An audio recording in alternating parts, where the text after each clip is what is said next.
በጣም ነው የምታምረው። ዛፍ የበዛባት ሀገር ናት። ለምለም ሀገር ናት።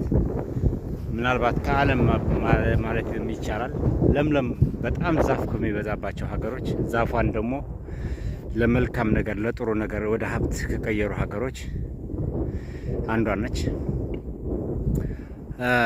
ከእርስ በርስ ጦርነት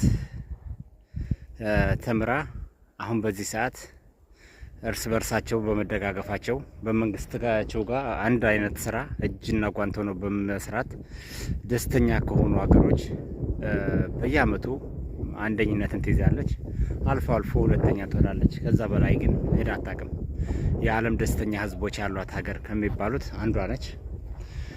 ይቺ ሀገር ማን ትባላለች? ስሟን ጻፉልኝ፣ ስሟን ጻፉልኝ። ይቺ ሀገር ማን ትባላለች? ባንዲራዋ ልክ እንደ መሬቷ ነጭ ነው።